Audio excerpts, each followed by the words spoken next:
Ya pemirsa, terima kasih Anda masih bersama kami di Lintas Banyumas Pekan. Kali ini pemirsa, Wali Kota dan Wakil Wali Kota Banjarbaru mendonasikan gaji bulanannya untuk penanganan dan pencegahan COVID-19. Tahap awal donasi gaji selama 3 bulan akan diserahkan ke instansi terkait. Sementara itu pula berada dalam situasi tanggap darurat bencana non-alam.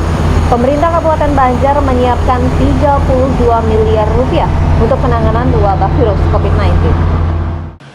Adanya donasi gaji untuk penanganan dan pencegahan COVID-19 disampaikan langsung Wakil Wali Kota Banjarbaru, Darmawan Jaya Setiawan, usai meninjau beberapa pelaku usaha mikro kecil menengah (UMKM) di Kota Banjarbaru Selasa 7 April 2020. Menurut Wakil Wali Kota Banjarbaru, Darmawan Jaya Setiawan, selain dirinya juga wali kota, ada juga anjuran dan seruan kepada pimpinan SOPD hingga aparatur sipil negara di pemerintah Kota Banjarbaru untuk melakukan donasi yang sama.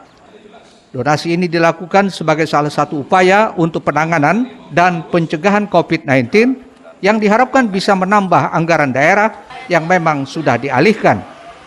Maklum saja saat ini pemerintah Kota Banjarbaru sangat intens dengan penanganan dan pencegahan COVID-19 sehingga dapat maksimal dilakukan baik untuk masyarakat maupun tenaga medis yang berada di garda terdepan.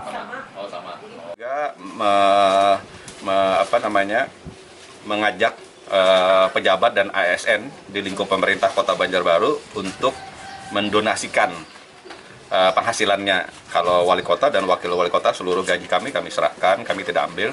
Itu semuanya untuk membantu warga kita. Kemudian pejabat kita tentukan nominalnya, tapi ada golongan pegawai yang tidak terlalu besar penghasilannya, kita itu sifatnya himbauan. Nah, jadi ya mudah-mudahan tadi ada pergeseran anggaran, kemudian ada juga kita kepedulian pejabat dan ASN di pemerintah kota itu bisa meringankan, karena yang terdampak ini ada masyarakat miskin, kemudian ada masyarakat yang semula dia punya penghasilan atau dikategorikan tidak miskin, tapi karena kehilangan pekerjaan, kehilangan penghasilan, kemudian menjadi masyarakat rentan miskin. Itu juga kita perlu perhatikan. Sidi Banjar TV. Ya pemirsa, berita selanjutnya berdasarkan data Dinas Koperasi UKM dan Tenaga Kerja Kota Banjarmasin. Akibat mewabahnya virus COVID-19, kini ribuan pekerja dari sektor perhotelan maupun industri dan perdagangan, termasuk sektor usaha jasa, dirumahkan maupun pemutusan hubungan kerja dari perusahaan.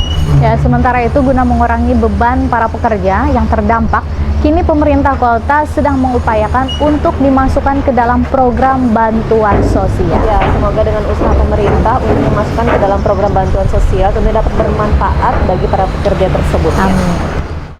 Ribuan pekerja dari sektor perhotelan, industri maupun perdagangan terpaksa harus dirumahkan. Ini menyusul mewabahnya virus corona atau COVID-19 di Kota Banjarmasin. Menurut Wali Kota Banjarmasin Ibnu Sina, berdasarkan data Dinas Koperasi UKM dan Tenaga Kerja Kota Banjarmasin, saat ini ada 1.523 karyawan yang dirumahkan. Di samping itu juga ada 121 orang karyawan yang statusnya DPHK dari perusahaan. Adapun yang paling terdampak besar akibat wabah COVID-19 ini adalah dunia perhotelan. Pasalnya lebih dari 1.080 orang karyawan terpaksa dirumahkan lantaran operasionalnya banyak terhenti. Sedangkan untuk perusahaan perdagangan ada sekitar 210 orang karyawan, sektor perusahaan industri sekitar 139 orang karyawan yang juga turut dirumahkan. Selain itu dari sektor usaha jasa termasuk rumah sakit swasta, totalnya ada sekitar 94 orang karyawan.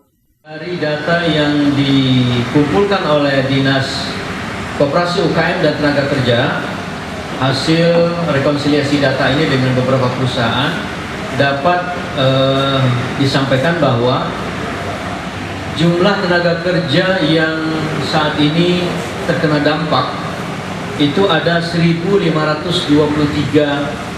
tenaga kerja yang statusnya dirumahkan oleh perusahaan-perusahaan yang ada. Kemudian ada 121 orang yang statusnya di PHK.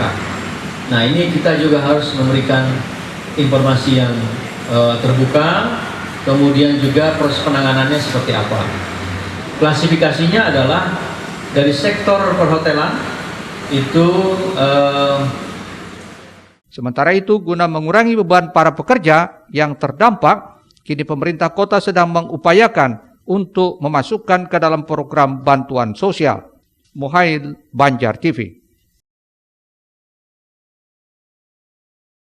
Selanjutnya pemirsa, ini ada harga berbagai bahan pokok di sejumlah pasar tradisional di Kabupaten Banjar ini terpantau stabil. Meski beberapa waktu lalu sempat terjadi kenaikan pada sejumlah komoditas, kini berangsur-angsur sudah mulai ada penurunan. Alhamdulillah ya. Nah, ternyata di samping itu pula pemirsa, Dinas Perindustrian dan Perdagangan Kabupaten Banjar tentunya menciptakan inovasi baru, yaitu program belanja bahan pokok online atau Balon Bapok. Tentunya ini sebagai solusi belanja kebutuhan pokok di rumah. Iya, mengingat memang himbauan dari pemerintah tetap berada di rumah ya, kecuali ada keperluan yang sangat mendesak. Harga sembako dan bahan pokok lainnya di sejumlah pasar tradisional di Kabupaten Banjar terpantau masih stabil. Penurunan harga terjadi pada komoditas gula pasir yang sebelumnya mencapai Rp21.000 per kilogram, kini turun menjadi Rp19.000 per kilogram. Demikian pula ayam potong semula Rp45.000 per ekor menjadi Rp40.000 per ekor, serta cabai merah dari Rp32.000 per kilogram menjadi Rp30.000 per kilogram. Sementara komoditas yang mengalami kenaikan adalah cabai rawit naik Rp5.000 dari Rp55.000 menjadi Rp60.000 per kilogram. Namun dipastikan pasokan cukup dan permintaan masih aman. Kepala Disperindak Kabupaten Banjar, I Gusti Made Suryawati, menyatakan pihaknya melakukan pantauan setiap hari dan sesuai hasil monitoring kebutuhan sembako mencukupi hingga 3 bulan ke depan. Memang kita mengharapkan harga sembako itu agar segera kembali normal dan kita terus memantau setiap hari untuk kestabilan harga sembako di Kabupaten Banjar, dan juga sesuai hasil monitoring kami di lapangan untuk kebutuhan sembako cukup untuk 3 bulan ke depan sampai dengan di akhir Juni 2020. Tak bisa dipungkiri dampak penyebaran COVID-19 berimbas pada pasar tradisional yang tak seramai biasanya. Masyarakat pun dihimbau untuk tidak membeli barang secara berlebihan karena pemerintah Kabupaten Banjar menjamin ketersediaan bahan pokok di wilayahnya. Ahmad Ramadhani, Banjar TV.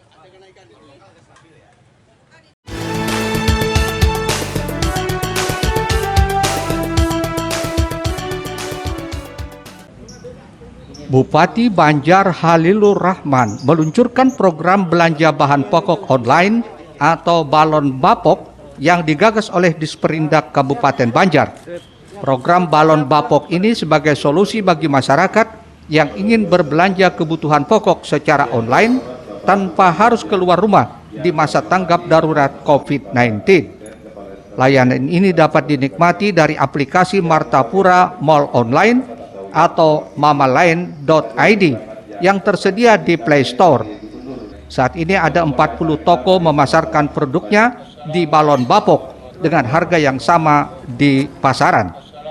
Kehadiran Balon Bapok diharapkan dapat mengurangi transaksi jual beli secara langsung sekaligus memutus mata rantai penyebaran virus berbahaya ini.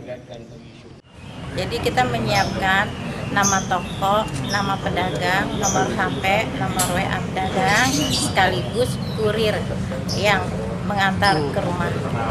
Jadi kita memfasilitasi untuk pembeli dan penjual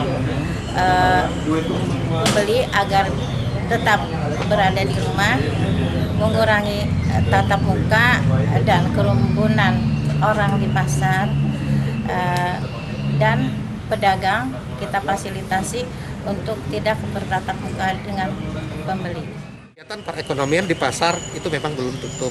Nah, kita mengharapkan di pasar itu juga ada social distancing dan physical distancing.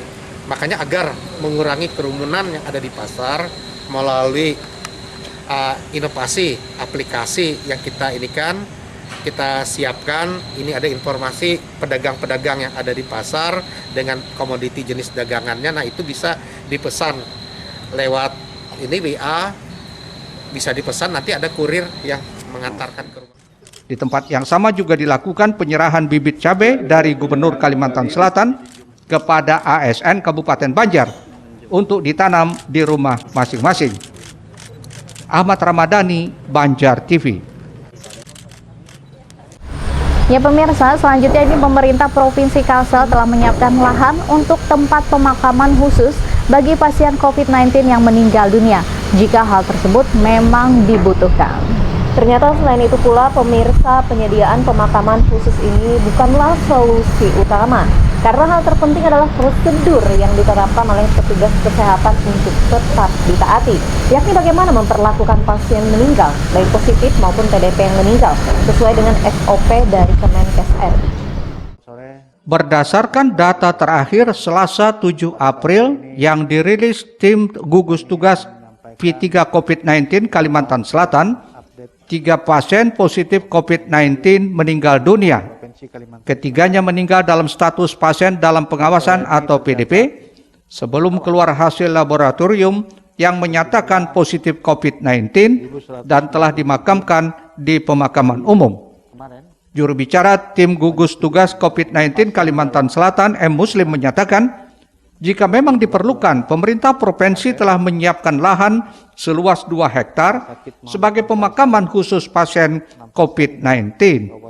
Meski begitu, penyediaan pemakaman khusus ini bukanlah solusi utama, karena hal yang terpenting adalah prosedur yang ditetapkan oleh petugas kesehatan untuk tetap ditaati, yakni bagaimana memperlakukan pasien meninggal, baik positif maupun PDP yang meninggal, sesuai dengan SOP dari Kementerian Kesehatan Republik Indonesia. Baik yang positif maupun yang PDP yang meninggal, itu sudah dilakukan dengan prosedur yang ketat, sesuai dengan SOP yang menjadi pedoman yang dikeluarkan oleh Kementerian Kesehatan.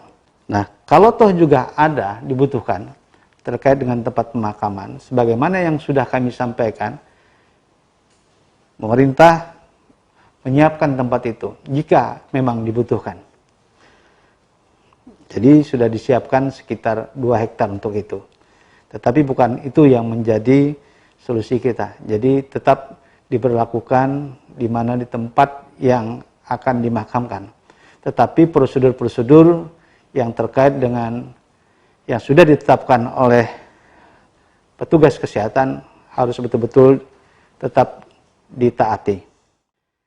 Berdasarkan pedoman pemakaman pasien yang meninggal karena penyakit menular, guna mencegah penularan virus corona, masyarakat hendaknya menjaga jarak dengan tidak mendekati proses pemakaman. Dan apabila telah dimakamkan, maka potensi untuk menularkan tidak akan terjadi. Ahmad Ramadhani, Banjar TV. Ya pemirsa, selanjutnya akan kita simak bersama masker kain sasirangan guna mengatasi kelangkaan masker. Dan jangan beranjak kemana-mana, tetaplah di Banjar TV.